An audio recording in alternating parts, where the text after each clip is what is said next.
கர்த்தருடைய பரிசுத்த நாமத்திற்கு ஸ்தோத்திரம். இன்னைக்கு நம்ம சங்கீதம் 85வது அதிகாரம் 5வது வசனத்துல ஒரு தொடர் செய்தியை தியானித்துக்கிட்டு இருக்கோம். நீதி உள்ள உத்தரவு. யூ வில் ஆன்சர் அஸ் ஜெபத்தோடு இந்த செய்திக்குள்ளே கடந்து சொல்லும். தோத்திரம் இயேசுநாதா, தோத்திரம் இயேசுநாதா, உமக்கென்றும் தோத்திரம் இயேசுநாதா, தோத்திரம் இயேசுநாதா, உமக்கென்றும் தோத்திரம் இயேசுநாதா, தோத்திரம் செய்கிறோம் நின்னடியார் திரு நாமத்தின் ஆதரவே, தோத்திரம் செய்கிறோம் நின்னடியார் திரு நாமத்தின் ஆதரவே. இன்றைக்கு நாமதிலும் ஒருமித்து கூடவும் நாமத்தினால், இன்றைக்கு நாமதிலும் ஒருமித்து கூடவும் நாமத்தினால், தந்தனின் கிருபைக்காய் உமக்கென்றும் தோத்திரம் தோத்திரமே, தந்தனின் கிருபைக்காய் உமக்கென்றும் தோத்திரம் தோத்திரமே. நின்னுதிரமதினால் திறந்த நின் ஜீவ புது வழியாம், நின்னுதிரமதினால் திறந்த நின் ஜீவ புது வழியாம், நின்னடியார்க்கு பிதாவின் சன்னதி செரவுமே சன்னதம், நின்னடியார்க்கு பிதாவின் சன்னதி செரவுமே சன்னதம். இத்தனை மகத்துவமுள்ள பதவியே புது காலம் எங்களுக்கு, இத்தனை மகத்துவமுள்ள பதவியே புது காலம் எங்களுக்கு, எத்தனை மா தயவு நின் கிருபை எத்தனை ஆச்சரியம், எத்தனை மா தயவு நின் கிருபை எத்தனை ஆச்சரியம். வானர் தூத சேனைகள் மனோகர கீதங்களால் எப்போதும், வானர் தூத சேனைகள் மனோகர கீதங்களால் எப்போதும், ஓய்வின்றி பாடி துதிக்க பெறும் மன்னவனே உமக்கு, ஓய்வின்றி பாடி துதிக்க பெறும் மன்னவனே உமக்கு. நிரல்லால் எங்களுக்கு பரலோகில் யாருண்டு ஜீவநாதா, நிரல்லால் எங்களுக்கு பரலோகில் யாருண்டு ஜீவநாதா, நீரே ஆந்தி ஈகத்தில் வேறொரு தாற்றமில்லை பரணி, நீரே ஆந்தி ஈகத்தில் வேறொரு தேற்றமில்லை பரணி. இயேசுவின் நாமத்தினாலே ஜெபங்களை பிதாவே, ஆமென். கர்த்தருடைய பரிசுத்த நாமத்திற்கு ஸ்தோத்திரம். லீலா பிரைஸ்லாட், பாலசுந்தரி பிரைஸ்லாட். நம்ம ஒரு தொடர் செய்தியை தியானித்துக் கொண்டிருக்கிறோம். தேவன் நீதி உள்ள உத்தரவை கொடுக்கிறார். அது என்ன நீதி உள்ள உத்தரவு? உத்தரவு பதில். ஆனா பிள்ளைகளுக்கு வேற மாதிரி ஆன்சர் பண்ணுவாரு, விதிகளுக்கு வேற மாதிரி ஆன்சர் பண்ணுவாரு. இங்க அவருடைய ஜனத்துக்கு தான் ஆன்சர் பண்ற. நம்ம பார்த்தோம், ஒரு புறஜாதியார் பெலிசியரோட கடவுள் தாகான் அங்க கொடுத்த பதில் அது எதிரி. ஆனா இது அவருடைய பிள்ளைகள் தான். வசந்த வாசிப்போம். சங்கீதம் 65வது அதிகாரம் 5வது வசனம். பூமியின் கடையாந்திரத்திலும் தூரமான சமுத்திரத்திலும் உள்ளவர்கள் எல்லோரும் நம்பும் நம்பிக்கையா இருக்கிற எங்கள் ரட்சிப்பின் தேவனே. எல்லோரும் நம்பும். அவங்க எப்ப நம்புவாங்க அப்படின்னு நீங்க கேட்டீங்கன்னா, நீர் பயங்கரமான காரியங்களை செய்ததுனாலே எங்களுக்கு நீதி உள்ள உத்தரவு. பயங்கரமான காரியம், அந்த காரியம் அவரால் மாத்திரம் செய்யும். ஏற்ற நேரத்தில் செய்வார். அதுவரை அவங்க நினைப்பாங்க எங்க கடவுள் தானே பெருசு. ஆனா ஆண்டவர் கொடுக்கிற ஆன்சர் ஒரு வித்தியாசமா இருக்கும். சரி, இது என்ன பயங்கரமான உத்தரவு அவருடைய ஜனங்களுக்கு செய்தார் அப்படின்னா, முதல் வசனத்தை நான் உங்களுக்கு காட்டுறேன். 1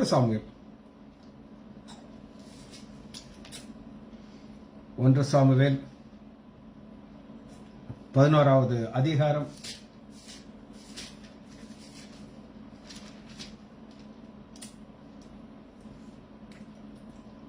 7வது வசனம். அப்பொழுது கர்த்தரால் உண்டான பயங்கரம் ஜனத்தின் மேல் வந்தது, அதனாலே ஒருமானப்பட்டு புறம்பெதர். அப்ப இங்க எதற்காக கர்த்தருடைய பயங்கர வருதுன்னா ஒருமைப்பாடு வேணும்.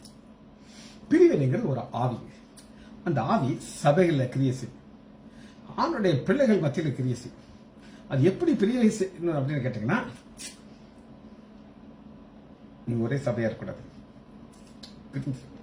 குட்டி குட்டி சபையா பிரிச்சு ஒரு சபையில இருந்து இன்னொரு சபைக்கு அவங்க இந்த ஆடுகளை திருடி கொண்டு போயிடுவாங்க. சில பாயிண்ட் வச்சுக்கிடுவாங்க, இப்படிதான் சொல்லி. யெகோவா சாட்சிகள் அப்படின்னு ஒரு குரூப் இருக்கு. அது ஒரு பிரிவினர் வந்து மோசமான ஒரு சபை தான். அவங்க இயேசுவை தான் அவங்க சொல்லுவாங்க, ஆனா இயேசுவை அப்படி ஊர்கா மாதிரி வச்சுக்கிறாங்க. அவங்களுக்கு யெகோவா தேவன் தான் கடவுள். யெகோவா தேவன் ரொம்ப நல்லவருங்க, அவர் அன்புள்ளவர், உங்களெல்லாம் நரகத்தில் போட மாட்டார். இந்த இயேசு தான் ஊடால புகுந்து இதெல்லாம் சொல்லுவார். நரகமெல்லாம் அவர்கிட்ட கிடையாது, அவர் அன்பான தேவனை சொல்லி உங்களை அப்படியே பற்ற போட்டு அவங்க வந்து நரகத்தில் தூக்கி போட்டுருவாங்க, அவங்களே தூக்கி போட்டுருவாங்க. இது ஒருமனைங்கிறது பிரிவினை. அந்த பிரிவினையை மாற்றணுங்கிறக்காண்டி ஆண்டவர் என்ன செய்யறாருன்னா ஒரு பயங்கரமான காரியம் செய்யறார். சென்றோம் ஒருமனப்பட்டு புறப்பட்டு வந்தார்கள். சரி, இதுதான் கீ வார்த்தை. இப்ப ஆண்டவருக்கு என்ன ஒரு ஆசை அப்படின்னு கேட்டீங்கன்னா,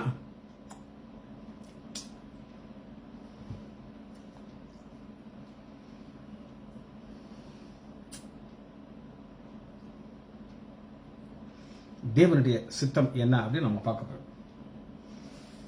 1 சாமுவேல்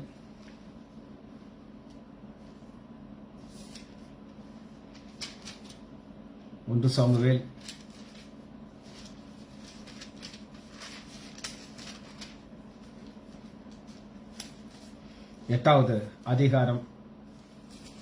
1 சாமுவேல் 8வது அதிகாரம் 5வது வசனம். இப்ப சாமுவேல் ரொம்ப நல்ல மனுஷன், ஆனா அவர் தன் 2 பசங்களை இந்த ஜட்ஜ்மெண்ட் போஸ்ட்ல உட்கார வச்சிட்டாரு. உட்கார வைத்தவங்களுக்கு என்ன நடக்குன்னா, அவனுக்கு நல்லா துட்டு வாங்கிட்டு செய்றாங்க. இதோ நீர் முதிர் வயதுள்ளவனாரு. 1 சாமுவேல் 8வது அதிகாரம் 5வது வசனம். உங்களுக்கு வயசாயிருச்சு, ஆனா உங்க பசங்க உங்களை மாதிரிலாம் கிடையாது. எங்களுக்கு எல்லாருக்கும் எப்படி ராஜா இருக்கிறாங்களோ அப்படி எங்களுக்கு ஒரு ராஜா வேணும்னு சொல்லி கேட்கிறாரு. அது வந்து பிடிக்கல. ஆகையால் சகல ஜாதிகளுக்கும் இருக்கிறபடி ஆண்டவர் இந்த சகல ஜாதியிலிருந்து பிரித்தெடுத்து உங்களை நான் எனக்கு சொந்தமா ஜனமான தெரிந்து கொண்டேங்கிறார். அதெல்லாம் கிடையாது, அவங்களுக்கு ராஜா இருக்கா, எங்களுக்கு ராஜா வேணும். நியாயம் விசாரிப்பதற்கு ஒரு ராஜாவை ஏற்படுத்த வேண்டும் என்றார்கள். எங்களுக்கு நியாயம் விசாரிக்க ஒரு ராஜா ஏற்படுத்தும் என்று அவர்கள் சொன்ன வார்த்தை சாமுவேலுக்கு தகாதாக கண்டப்பட்டது. ஆகையால் சாமுவேல் கர்த்தரை நோக்கி விண்ணப்பம் பண்ணினார். ஆண்டவர் சொல்றாரு, எப்பா உன்ன தள்ள என்னைய தள்ளிட்டாங்க, நான் அவர்களை ஆளுகை செய்யாதபடி. ஆண்டவருக்கு ஒரு ஆசை. என்ன ஆசை அப்படின்னு கேட்டீங்கன்னா, என் பிள்ளைகள் ராஜா இருந்தா அவனுக்கு கையில பவர் கிடைச்சது, அவன் இஷ்டத்துக்கு செய்வான். ஆனா இவ்வளவு நாள் அவர் எப்படி தன் ஜனங்களை ஆளுகை செய்தார் அப்படின்னு கேட்டீங்கன்னா, நியாயாதிபதிகள் எடுத்துக்கொள்ளமா. நியாயாதிபதிகள் 4வது அதிகாரம் 4வது வசனம். நியாயாதிபதிகள் 4:4.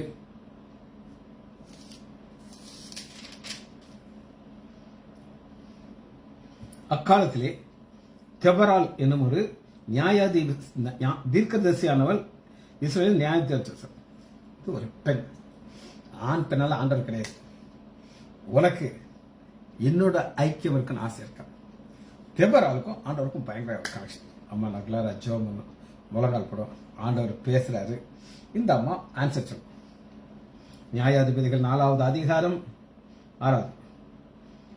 அவள் நாப்தலியில் உள்ள கேசேரியில் இருக்கிற அபினகுமாரத்தை பார்க்க வரவழைத்து, இவன் எங்க இருக்கா அப்படின்னு கேட்டீங்கன்னா, பேரிச்சை மரத்தின் கீழே இருக்கிறான்.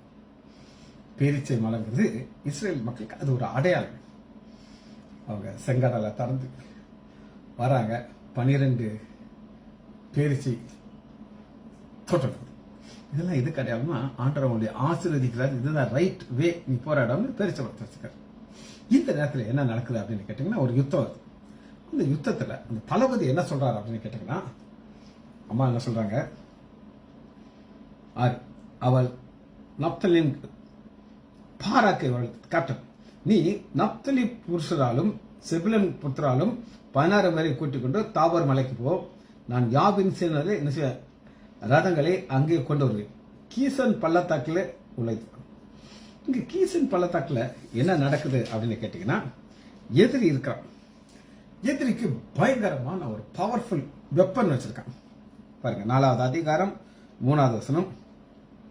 அவனுக்கு 900 இரும்பு ரதங்கள் இருந்தது. இரும்பு ரதம் எப்படி இருக்கும் அப்படின்னு கேட்டீங்கன்னா, ரதத்துல எண்டுல நல்லா ஷார்ப்பா ஒரு தேங்காய் துருவி பார்த்துருக்கீங்களா, அந்த மாதிரி இருக்கும். நல்லா பெரிய பெரிய ஷார்ப்பா. அது இவங்க மனுஷங்கள் எல்லாம் அப்படி வெட்டி போட்டுரும், சுத்திட்டே வரும். இந்த மாதிரி 900 ரதம் இருக்குது. இதை வச்சு அவங்க எதிரால இஸ்ரேல் மக்களால் ஜெயிக்கவே முடியாது. 20 வருஷம் நினைச்சாங்க, முறையிடுறாங்க. அப்ப ஆண்டவர் தெபரால பத்தி என்ன சொல்றாருன்னா, நீ 7 சொன்ன, நீ யாபீரின் சேனையாகிய செரசாவையும் அவன் ரதங்களையும் அவன் சேனைகளையும் கீசோன் பள்ளத்தாக்கு உன்னிடத்திலே வர இழுத்து நான் உன்னை அதை கொண்டதுறேன். என்னதான் உங்களுக்கு சொல்றேன். இப்ப ஒரு ரதம் இருக்கு, இரும்பு ரதம், 900 ரதம் இருக்கு. அந்த இடத்துக்கு நான் இழுத்துட்டு கொண்டு வருவேன்னா அது அவங்க வர பாதை கிடையாது. அது சதுப்பு நிறமான ஒரு இடம். அப்ப இந்த ரதம் வேகமா வருது. ஆனா அந்த சகதிக்குள்ள மாட்டிக்கிடுச்சு. வெயிட் கூட இருக்கு பார்த்தீங்களா, பொதுக்குள்ள மாட்டிக்கிடுச்சு. இப்ப இதால முன்னாடி போக முடியாது. ஒரு ரதம் சிக்கிடுச்சுன்னா பின்னாடி ரதமும் சிக்கிக்கும், அது முன்னாடி வர முடியாது. அந்த அளவு தெளிவா சொல்லிட்டு நீ எங்க கொண்டு வா. யார்கிட்ட சொல்றது? தெபரால். உன் கையிலே ஒப்பு கொடுப்பேன் என்று இஸ்ரவேலின் தேவனாகிய கர்த்தர் உனக்கு கட்டளை இடவில்லையா? உடனே பாராக்கு, இங்க வருமா, நீ என்ன போக சொல்லிட்டு நீ நல்லா வீட்டுல இருந்துகிட்டு வேடிக்கை பார்த்துட்டு இருந்தானா பிரயோஜனம் இல்லை. பின் லேடன் ஒளிஞ்சுக்கிட்டு இருக்கார். அவரை பிடிக்கிறதுக்கு ஒரு ஒபாமா ஏற்பாடு பண்ணியிருக்காரு. அவர் எங்க இருக்காரு? வெள்ளை மாளிகை இருக்காரு, ஜனாதிபதி. இங்க இருந்து டிவியில நடக்கிறதெல்லாம் தெரியுது. அந்த சோல்ஜர்ஸ் எல்லாம் உயிரை பணையம் வச்சுக்கிட்டு பிளைன்ல போய் இறங்கி பிடிக்கிறாங்க. இவருங்க இருந்து வேடிக்கை பார்த்துட்டு இருக்காரு. அப்படியெல்லாம் நடக்காது ஐயா. பின் லேடன் நீ எங்க கூட வரணும், பெல்டன் அப்படிங்க, ஒபாமா நீ எங்களோட கூட வரணுங்கிற மாதிரி அங்க நடக்குது. அதுக்கு பாரு, நீ என்னோட வந்தால் போவேன், என்னோட வரலன்னு நான் போவேன். இதாங்க, நீ வந்தா நான் போவேன். ஒபாமா ஜனாதிபதி இவங்க சொல்றாங்க, நீ வேடிக்கைலாம் பார்க்க முடியாது, எங்களோட வந்தா தான் முடியும். இவங்கெல்லாம் தைரியம் போய் வேலையை முடிச்சுட்டு வந்துட்டாங்க. அதுபோல என்ன நடக்குது அப்படின்னு கேட்டீங்கன்னா,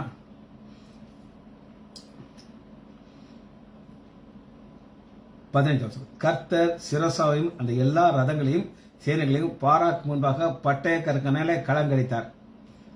சிரசா ரதத்தை விட்டு வருங்க. ரதத்துல உட்கார்ந்துட்டு இருக்கிறவருக்கு ரதத்துக்கு வந்தா தான் பவர்.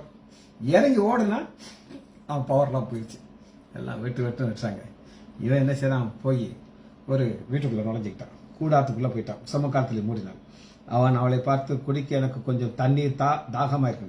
அதற்கு பால் துருத்தி சொன்னது. தண்ணி கேட்டா என்ன செய்யறா? பாலை ஊத்திட்டான். வேலையை முடிச்சுட்டான். இதெல்லாம் எதுக்காக நம்ம பாக்கிறோம்னா, ஆண்டவர் இப்படித்தான் இவங்களை வழிநடத்துவார். ஆனா திடீர்னு சாமுவேல்கிட்ட போய் கேட்கறாங்க, எங்களுக்கு இந்த தெபராலாம் சரிபட்டு வர மாட்டான், நியாயாதிபதியெல்லாம் எங்களுக்கு வேண்டாம், எங்களுக்கு ஒரு ராஜா வேணும் அப்படின்னு கேட்கறாங்க. ராஜா வேணும்னு கொடுத்த உடனே ஆண்டவர் என்ன செய்யறாரு அப்படின்னு கேட்டீங்கன்னா, இப்ப நான் ஒரு வார்த்தை சொல்றேன், உங்களுக்கு பல தடவை சொன்னதான் வில் ஆஃப் காட். இப்ப நான் பாக்கிறேன் வில் ஆஃப் காட். நான் அவங்கள ஆளுகை செய்யணும். ஆனா அவங்க அதை ஏற்றுக்கொள்ளாதனால பிரிமிசிவ் வில் ஆஃப் காட். அதனால அனுமதிக்கப்பட்ட சித்தம். அனுமதிக்கப்பட்ட சித்தம் என்ன அப்படின்னு கேட்டீங்கன்னா,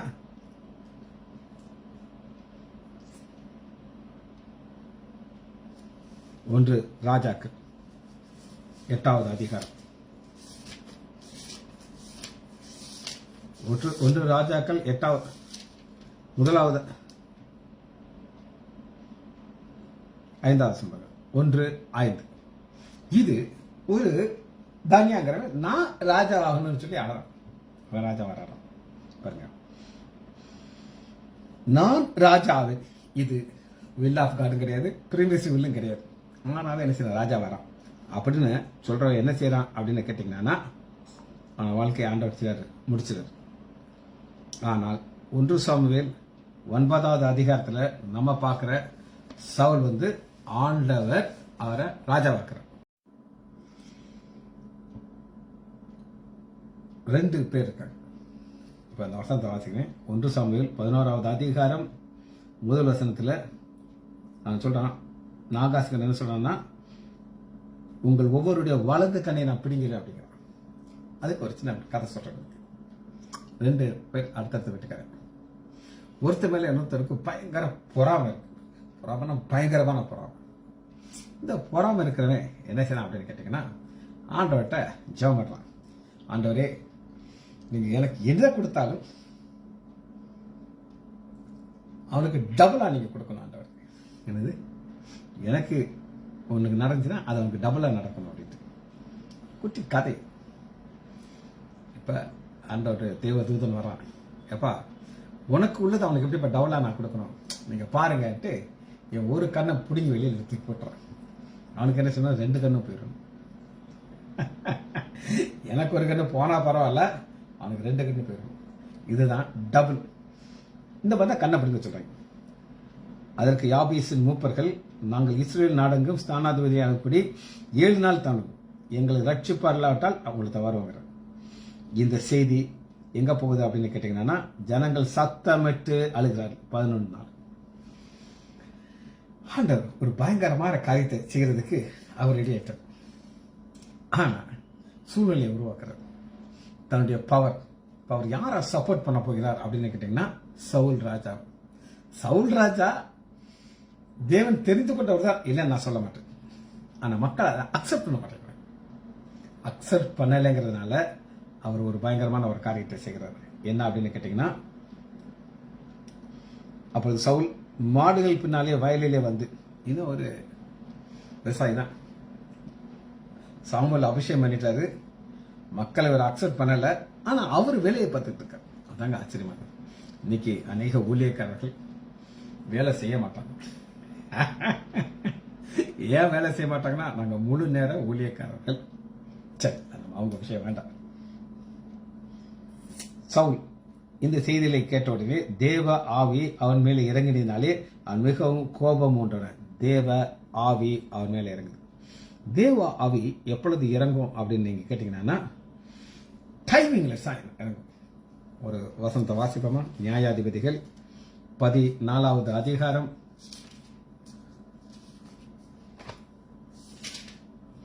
14வது அதிகாரம்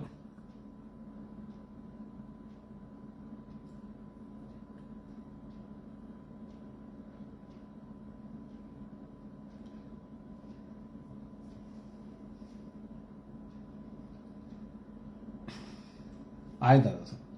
இதோ கர்ச்சிக்கிற பாலசிங்கம் ஒன்று எதிர் வந்தது. பொண்ணு பார்க்க போயிட்டு இருக்காங்க. சிம்சோன், அம்மா, அப்பா எல்லாரும். அந்த எதிரா ஒரு சிங்கம் வருது. சிங்கம் வரும்போது ஆவியானவர் ஸ்ட்ராங்கா இறங்குறாரு. கரெக்ட் டைமிங்ல எதிராக வந்தது. அப்பொழுது இறங்கினார். இறங்கினதுனாலே அவன் கையில ஒன்றும் உள்ளதும் அதை ஒரு ஆட்டுக்கொட்டையை கிழித்து போறதை கிழித்து போட்டான். இப்ப யோசிச்சு பாருங்களேன். ஆவியானவர் கொஞ்சம் லேட்டா இறங்கிட்டார். லேட்டா வர்றாரு. நம்ம லேட்டா வரும் பார்த்தீங்களா, இன்னும் நிறைய பேர் ஆலய காணும். லேட்டா வருவாங்க, பதறாம வருவாங்க. அப்படி லேட்டா வந்தா இந்த சிம்சோன் சிங்கம் கையில சிக்கி பீஸ் பீஸா கிழிச்சு போட்டு யாரா சிம்சோன். தேவ ஆவியானவர் ரைட் டயத்துல சிம்சோன் இறங்கினால சிம்சோன் தப்பிச்சுக்கிட்டான். சிங்கம் பீஸ் பீஸ் ஆயிடுச்சு. ஆவியானவர் லேட் பண்ணியிருந்தாருன்னா சிங்கம் தப்பிச்சிருக்கும், சிம்சோன் பீஸ் பீஸ் ஆயிருப்பான். அந்த அளவு ரைட் டைமில் அவர் இறங்குவார். அப்படிதான் இங்கே என்ன பாருங்க. 1 சாமுவேல் 11வது அதிகாரம் 6வது வசனம். தேவ ஆவி அவன் மேல் இறங்கினாலே அவன் மிகவும் கோபப்பட்டு அந்த உழுகிற மாடை பிடிச்சு துண்டாக்கி ஸ்தானாதிபதியில கொடுத்து இஸ்ரேல் நாட்டுக்குள்ள அனுப்புங்க. சவுல் பின்னாலையும் சாமுவேல் பின்னாலையும் கூட 2 பேர். சாமுவேலும் சவுலும் ஈக்குவல் ஆயிட்டான். இப்பதான் அவருக்கு அபிஷேகம் கிடைச்சிருக்கு. இன்னும் ராஜா ஆகல. மக்கள் அவரை அக்செப்ட் பண்ணல. நிறைய பேர் அவரை கிண்டல் அடிக்கிறாங்க, இவெல்லாம் ஒரு மனுஷன் தான், இவன் முன்னாடி எவனாவது போவானான்ட்டு. அப்ப அந்த நேரத்துல ஆண்டவர் என்ன செய்யறாரு அப்படின்னு கேட்டீங்கன்னா, சவுல் பின்னாடியும் அவன் மாடுகளுக்கு இப்படி செய்யப்படும் என்று சொல்லி அனுப்பினான். அப்பொழுது கர்த்தரால் உண்டான பயங்கரம் ஜனத்தில் வருது. இது புறஜாதியார் கிடையாது, இஸ்ரேல் மக்கள் தான் பிரிவினையில் இருக்கிறாங்க. ஒரு குரூப் என்ன செய்றாங்க, நோ நோ நோ நோ நாங்க அக்செப்ட் பண்ண மாட்டோம். ஆனா ஆண்டவர் அனுப்புறாரு. அனுப்பி என்ன நடக்குது அப்படின்னு கேட்டீங்கன்னா, 1 சாமுவேல் 11வது அதிகாரம் 8. அவர்கள் லக்கம் பார்க்கிறார்கள். 3 லட்சம் பேர் இருக்காங்க. யூதா மனுஷன் வந்து ஸ்தானாபதிகளை அனுப்பி, நாளை வெயில் ஏறதுக்கு முன்பாக உங்களுக்கு ரட்சிப்பு கிடைக்கும், கீழியாத்திர யாபேஸ் மனுஷர்களுக்கு சொல்லுங்க, கண்ணு போயிடும் அப்படின்னு இருக்கிறாங்க. ஒரு பயங்கர சந்தோஷம் வந்துருச்சு. பின்பு யாபேஸ் மனுஷர்கள் நாளை உங்களிடத்தில் வருவோம், அப்பொழுது உங்களுக்கு இஷ்டப்படி எங்களுக்கு செய்யும். மறுநாளில் சவுல் ஜனங்களை 3 படைகளாக வகுத்து கிழக்கே வெளுத்து வரும் ஜாமத்திலே பாளையத்துக்குள் வந்து வெயில் ஏறும் வரை அம்மோனியரை முறியடித்தான். தப்பினவர்கள் 2 பேராலும் சேர்ந்து வருவது இவங்க சிதறிச்சு போயிடும். இதாங்க ஆண்டவர். ஏன் பிள்ளைகள் ஒற்றுமை வேணும், எதிரி சிதறிச்சு போகும். இப்ப இந்த நாகாஸ்க்கு ஒரு பவர் இருந்துச்சு. என்ன பவர்னா, அவன் எதிரியானவங்க எல்லாத்தையும் ஒன்னா சேர்க்குது. உதாரணத்துக்கு ஹிட்லருக்கு ஒரு பயங்கர மெஸ்மரைசிங் பேச்சு. அந்த மெஸ்மரைசிங் பேச்சில் அவர் பேசுற பேச்சை கேட்க கேட்க கேட்க மக்கள் எல்லாம் அப்படி ஹிட்லர் என்ன சொல்லிச்சு.